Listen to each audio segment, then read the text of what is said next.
മുഖവാക്ക് July 28 പ്രബോധനം day വൻ വിജയമാക്കുക. P. Mujibur Rahman, അമീർ, ജമാഅത്തെ ഇസ്ലാമി, കേരള.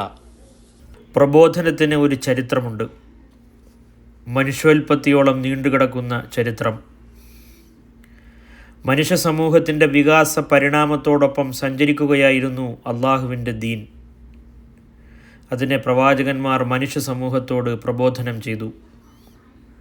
അന്ത്യദൂതൻ മുഹമ്മദ് നബി സല്ലല്ലാഹു അലൈഹി വസല്ലമയുടെ ആഗമനത്തോടെ പ്രവാചകത്വം അവസാനിച്ചു. ദീനിൻ്റെ പ്രബോധന ചുമതല മുസ്ലിം സമുദായം ഏറ്റെടുത്തു. കഴിഞ്ഞ നൂറ്റാണ്ടിൻ്റെ രണ്ടാം പകുതിയിൽ ആ ദൗത്യം മലയാളത്തിൽ അക്ഷരരൂപം കൈവരിച്ചതിൻ്റെ പേരും പ്രബോധനം. കേരളത്തിന് ഇസ്ലാമിനെ നേരത്തെ അറിയാം. എന്നാൽ 20-ാം നൂറ്റാണ്ടിൻ്റെ തുടക്കത്തിൽ കേരളം പരിചയിച്ചത് ആചാരാനുഷ്ഠാനങ്ങളിൽ പരിമിതപ്പെട്ട ഇസ്ലാമിനെയായിരുന്നു. മുസ്ലിങ്ങൾ മാത്രം പരിചയിച്ച അറബി മലയാളത്തിൽ ഇസ്ലാം വായനയും. അതങ്ങനെ ആവരുതല്ലോ. മുഴുവൻ മനുഷ്യർക്കുമായി അള്ളാഹു നൽകിയ ദീനിനെ അതിൻ്റെ എല്ലാ സവിശേഷതകളോടും കൂടി മലയാളത്തിന് പരിചയപ്പെടുത്താനുള്ള ആഗ്രഹത്തിൻ്റെയും ശ്രമത്തിൻ്റെയും പേരാണ് പ്രബോധനം. മതത്തെ ചുരുട്ടിക്കൂട്ടി മൂലക്കിരുത്തിയ ആധുനികത പകർന്നാടുന്ന കാലത്ത് ഇസ്ലാമിക ദർശനത്തിൻ്റെ ആഴവും പരപ്പും മലയാളിക്ക് പകർന്നു നൽകിയാണ് പ്രബോധനത്തിൻ്റെ രംഗപ്രവേശം.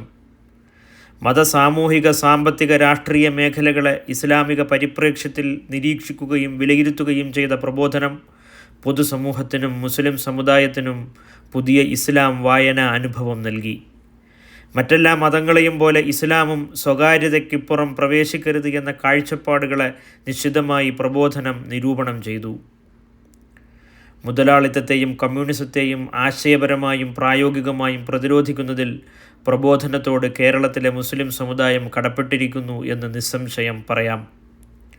സോഷ്യലിസവും ദേശീയതയും ജനാധിപത്യവുമെല്ലാം ചോദ്യം ചെയ്യപ്പെടാൻ അർഹമാണ് എന്ന് ഉത്തരാധുനികതയ്ക്കും മുമ്പേ പ്രബോധനം പറഞ്ഞു വച്ചിട്ടുണ്ട്.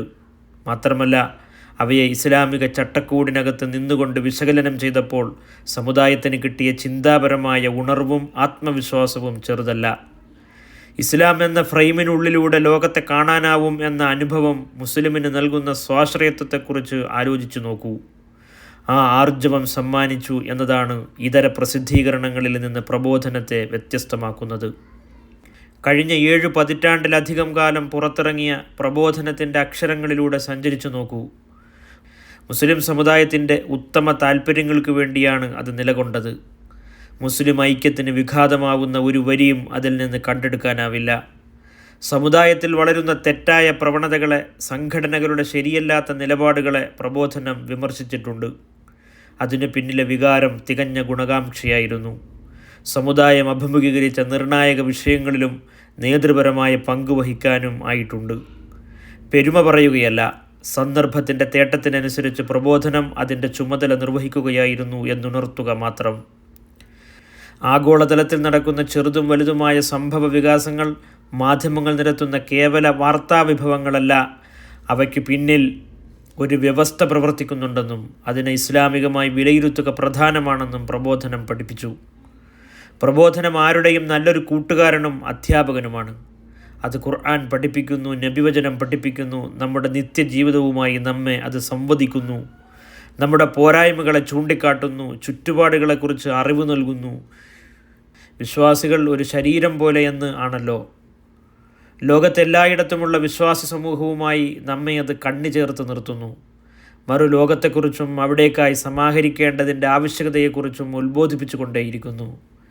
നിങ്ങളൊരാളെ പ്രബോധനത്തിൻ്റെ സ്ഥിരം വായനക്കാരനോ വരിക്കാരനോ ആക്കുന്നതിലൂടെ ഒരു ഇസ്ലാമിക പ്രവർത്തകനെ കൂട്ടുകാരനായി നൽകുകയാണ്. ഒരു വീട്ടിൽ പ്രബോധനം എത്തുന്നതിലൂടെ ഒരു ഇസ്ലാമിക പ്രവർത്തകൻ അവിടെ വളരാൻ തുടങ്ങുന്നു. പ്രബോധനം വായനയിലൂടെ എത്രയോ ഹൃദയങ്ങൾ സംസ്കരിക്കപ്പെട്ടിട്ടുണ്ട്. പ്രിയമുള്ള സഹപ്രവർത്തകരെ, നാം പ്രവർത്തിക്കുന്ന നാട്ടിൽ നാം ഏറ്റെടുത്തിരിക്കുന്ന ഉത്തരവാദിത്തം നിർവഹിക്കാൻ നമുക്ക് കരുത്ത് വേണം. പ്രബോധനം നമ്മുടെ വലം കൈയാണ്. അത് നമ്മുടെ പാതയെ എളുപ്പമുള്ളതാക്കുന്നുണ്ട്, വഴി ചൂണ്ടിക്കാട്ടിത്തരുന്നുണ്ട്, ഈ സംഘത്തിനൊപ്പം ചേരേണ്ടവരെ കൂട്ടിവരുന്നുണ്ട്. നമ്മുടേതുപോലുള്ളൊരു സമൂഹത്തിൽ ഒരു ഇസ്ലാമിക പ്രസ്ഥാനം പ്രവർത്തിക്കുമ്പോൾ സമൂഹത്തിൻ്റെ ഏതെല്ലാം അടരുകളിലേക്കാണോ നാം എത്തിച്ചേരേണ്ടത് അവിടെയൊക്കെ പ്രബോധനം എത്തണം. അതിനുള്ള ഉള്ളടക്കം വാരികയ്ക്കുണ്ട്. ഒരു വേള അത്തരം ഇടനാഴികളിലെ സൂക്ഷ്മങ്ങളായ നന്മകൾ ഒന്നുചേർന്നായിരിക്കും നാളെ നമുക്ക് വേണ്ടി പൂത്തുലയുക. അതിനാൽ ഓരോ ഇസ്ലാമിക പ്രവർത്തകയും പ്രബോധനത്തിൻ്റെ പ്രചാരകരാവുക. ഓരോരുത്തരും പുതിയ ഒരാളിലെങ്കിലും പ്രബോധനം എത്തിക്കുക. ഈ ജൂലൈ 28 നടക്കുന്ന പ്രബോധനം ഡേ വിജയമാക്കുക. അതിനായി പ്രയത്നിക്കുക, പ്രാർത്ഥിക്കുക. അള്ളാഹു അനുഗ്രഹിക്കട്ടെ.